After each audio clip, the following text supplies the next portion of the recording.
lounge that we're standing in. It's changed a little bit, but originally where the window is was the doors where the fire engine would go out of. So in 1981, I directed my first show of the Fields Lately for the Borrellians. And at that time, we only had to come in one door and leave by another one. So the original door, the front door was right here, a big old wooden one with a key. And they wouldn't give us a key, so what we had to do is we had to get all the actors in, then they locked it. And then we'd have to leave by another door upstairs. So every night somebody was in charge of turning out all the lights, making sure everything was locked up on this level. So I did that every night. My cast had already gone upstairs and then left. So I did my usual thing, the walkabout, and then upstairs we go. And these stairs are the same as we got right now. And basically, this door we never went out of. It was permanently actually shut. So I'd go upstairs, which are still here. And the lights are just where they were too, right? Yes. Light So switches? I would take these lights here and I would turn them off. Right. And proceed upstairs. And there's only one light that's left on. And it's still here today. And it's this light here. So in those days it was a flat floor. There were no seats. It wasn't raked. And that exit sign over there was a knockout door, and there were stairs going down to the parking lot, and that's where we all had to leave. So what I would do, I would just turn up the light, and I would follow the wall around until I got to the exit sign, which I did.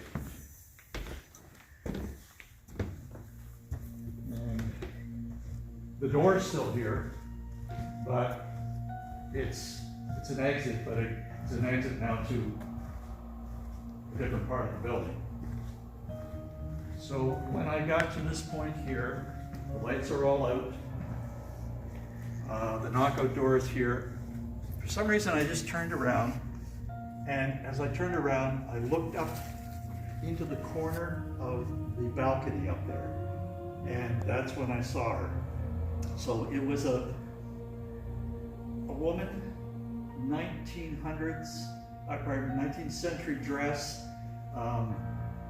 shimmering, almost like floating up there, looking not at me, but in this general direction. I didn't say anything, I didn't do anything, I just froze. I don't know how long I looked at her, but I don't think it was longer than 5 seconds. And I just turned, hit the knockout, went out on the balcony to the stairs, shut the door, and I have never been alone in this building since. In the early days, this particular part of the building was a movie theater. So what they did was they built a projection booth up there, and for years and years, that's where we did our lighting and sound from. And just inside there is also where the road to the bell in the bell tower was also found. So in the early days, we didn't have a fancy lighting board. We just had a 2x2, and it was slots and things going up and down, very, very basic.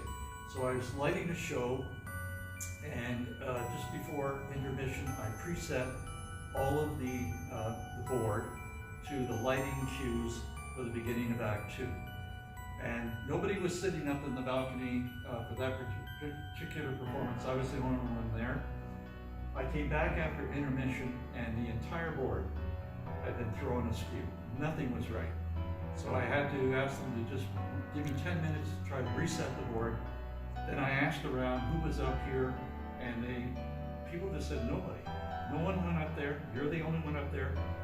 And so to this day, I don't know if someone was pulling a crank, but I've heard other people tell stories that things have gone askew with lighting boards, sound, different things that are built on a set, and nobody can really figure it out. Now, someone could say, oh, it's a joke, a prank. Well, over the years, you've heard so many stories that some of them might be pranks, but that some have no explanation whatsoever. But in the early days, up there, you were the only one there. You could see the theater, it was great, you're doing the lighting and the sound, but we didn't use headphones in those days either, so we couldn't talk to each other. But that was the last time I was alone, even up there, having to light a show or do the sound. I'd always have someone with me.